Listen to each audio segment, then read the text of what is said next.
How to connect Wi-Fi with QR code on Android phone. Hello guys, in today's video I'm gonna show you how to connect Wi-Fi with QR code on Android phone. First then just swipe this one here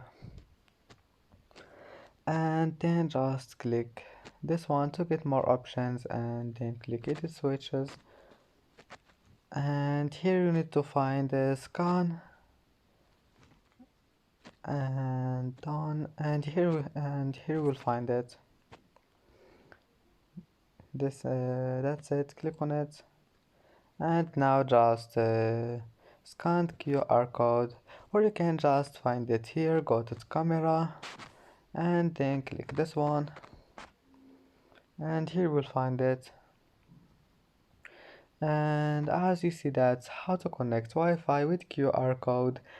And that's it for today's video. If you like this video, don't forget like and subscribe, and see you in the next video.